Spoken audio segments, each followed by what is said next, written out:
Hey YouTube, we made it to Big Dog's main Jambo.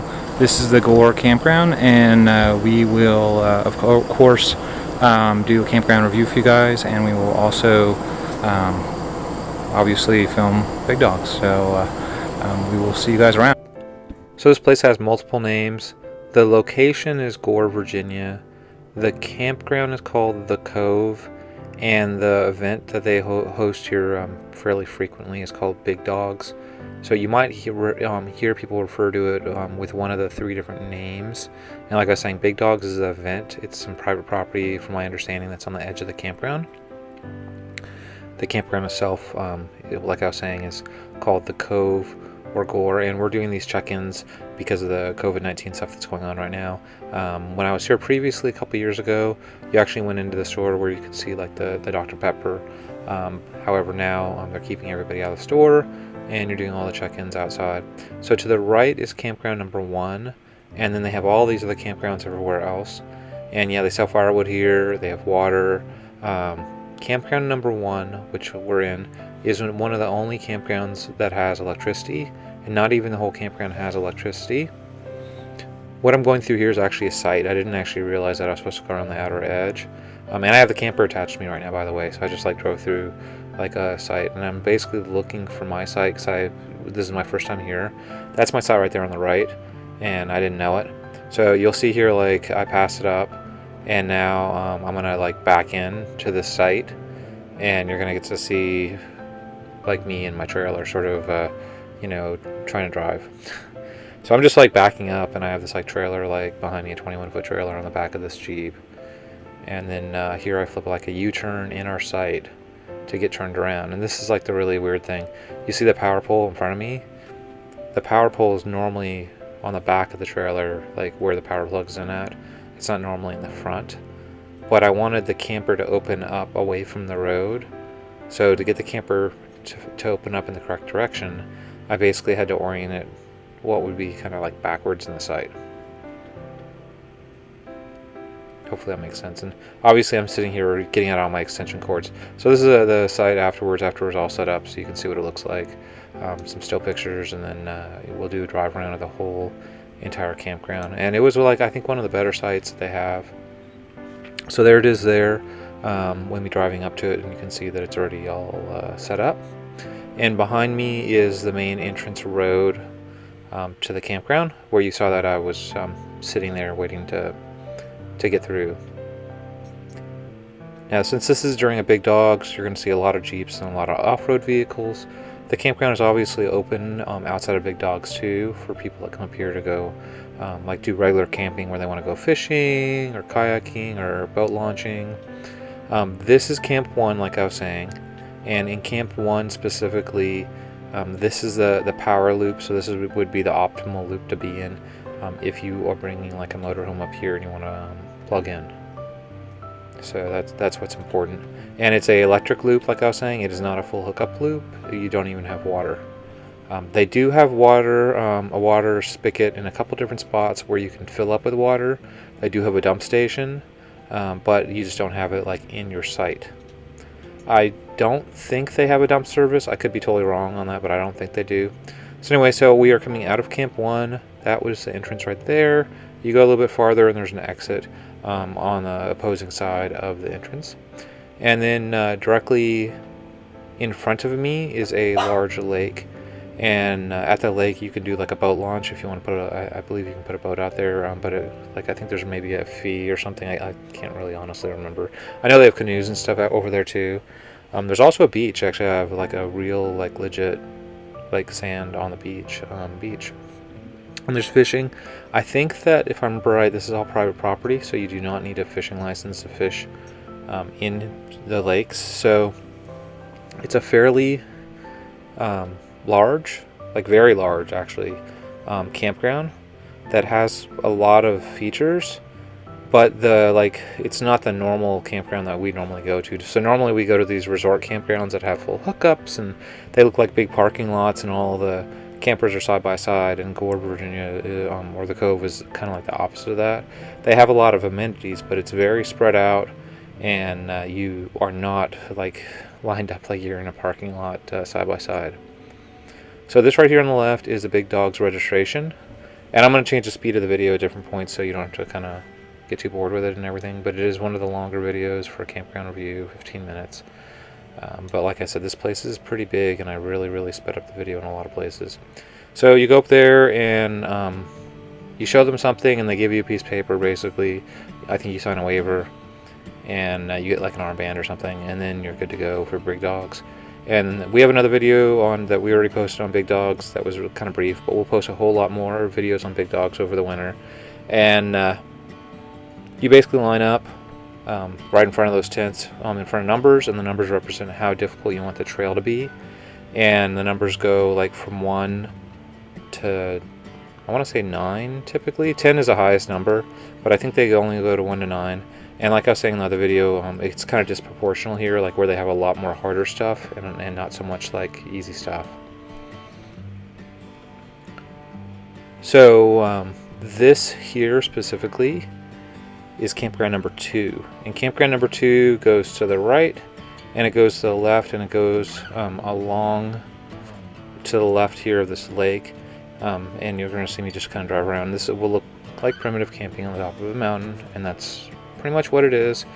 On the other side of that lake, I believe, is campground number 3.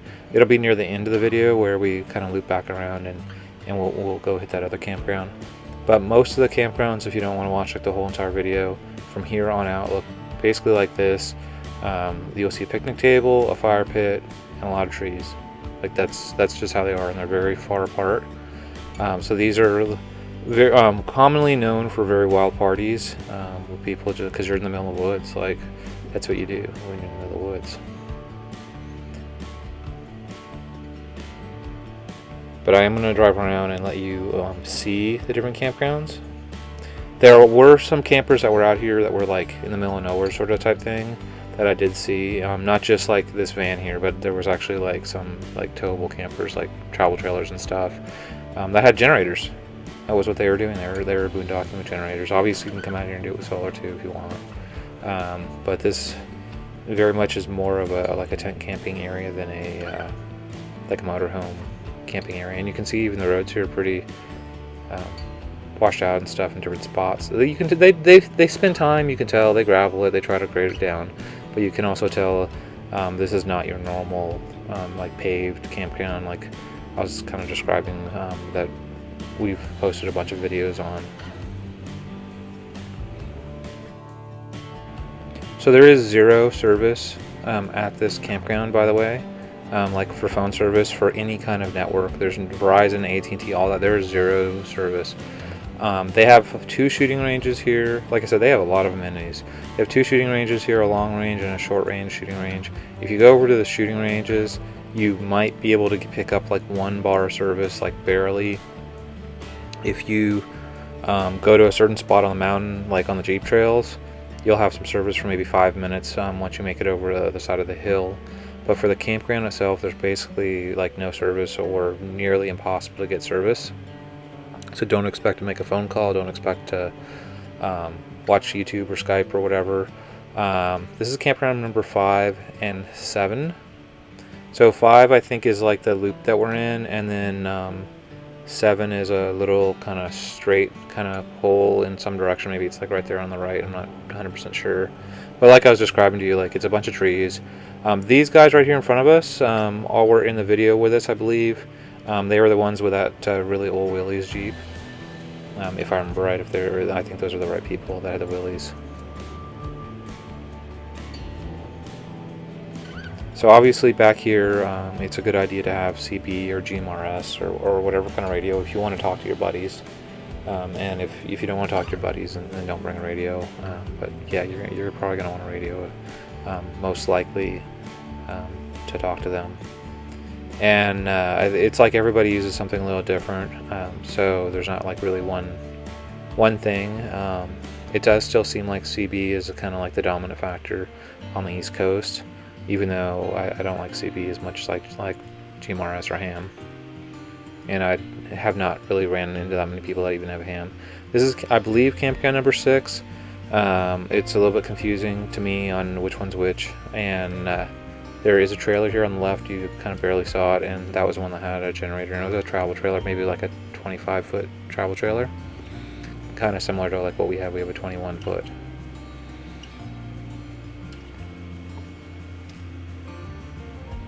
So we're going to continue down, just like kind of showing off like the campground. Like I was saying, this is 99%, maybe 95%, that's probably a better percentage. Primitive camping. They have lots and lots and lots and lots of primitive camping. And then they have like the one loop, like I was saying, that I'm on with the power. So I was very, very lucky to get power. This is campground number 8. And yeah, it's a big field. They can handle a lot of people because like it's so big. So I'm gonna really, really speed up the video. You're gonna notice this to get us back to camp, because y'all want to watch like a 10-minute drive to get back. So we'll do the 10-minute drive in like maybe 30 seconds. And once we get back to camp, to the like gate basically, we will head in the other direction and show you the other part of the campground. So now it's back to kind of regular speed. And so there's a lake again on the right. I think there's like 2 lakes. This is a bigger lake on the right, and you'll see that they have like a little beach up there. Well, you didn't see it, but it's there. There's a beach there, I'm telling you. It's like a pretty nice beach.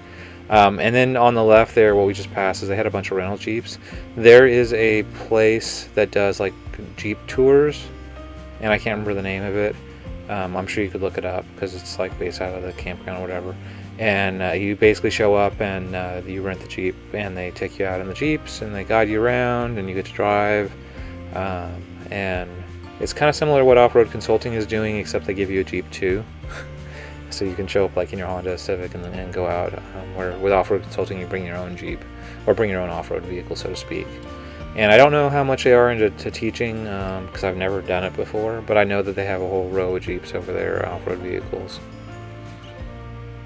So this is other camp that I was talking about, that I kind of like said, hey, it's over there on the other side. This is camp number 3. And there's more to the camp. There's all these like kind of little pockets and stuff. But the important thing about camp site number 3, if you noticed how we got up here and how we're about to get down, and how this is like kind of like up on the side of the mountain, is up here on the left is the main bathhouse. It's also the dump station that you have to back into. Yeah, it's a back-end dump station. Kind of odd. It's a big open area, so it's not that hard to get into. But I did find it a little bit odd that it was a back-end dump station. And so this would be the lake near the beginning of the video on the right-hand side. That was like in front of me when we were looking at, I think it was like camp number 2. All I know is like camp number 1 is like the one with like the electrical hookups. So if I ever come here again, and I probably will, camp number 1 is the one that I really like, mainly like I said, because it has electrical hookups. But if you noticed, there's a lot of hills. This is the campground. This isn't even the off-road area. They have an off-road area too that is like ridiculous. Now, if you come up here to do the off-road area, they have like 1, 2, 3 all like in one group, and they consider those the newbies. The first day there was nobody in group 1, 2, 3, and the second day there was 2 people. Keep in mind 1, 2, 3 is like Flagpole Knob and most of the trails in Northern Virginia. And then 4, starting at 4, they had long lineups. They had 4, 5, 6, 7, 8, 9, and there were like 3 or 4 lines of 9s. And really the 4s were more like, in my mind, like 5s and 6s, but they were doing like bypasses. The stuff at this park is very aggressive. I'm not trying to scare you away, but I am just saying, if you've never gone out before, maybe go to Flagpole Knob and then come here. Like, this is on a more of the aggressive scale, and more of the bigger rocks and stuff like that. They will show you around, like if you are like a newbie. Like I said, they do have like, they put all the newbies together, but there's just very few of them. This is campground number 1 that we are in again, and this is the campground I am staying in, and it's right next to the gate, which is pretty awesome. And you can see it's a lot easier to get into, and you can see that there are much bigger rigs in this campground. Also, there was like some Class A's. I believe there was like a Momentum or maybe a Raptor up here on the right. You can see that F450 dually or F350 dually. The ones on the left look like more like tent camping spots, but the ones on the right are where the electricity is and where the campers are. So anyway, please like and subscribe, and thank you, and we'll see you guys around.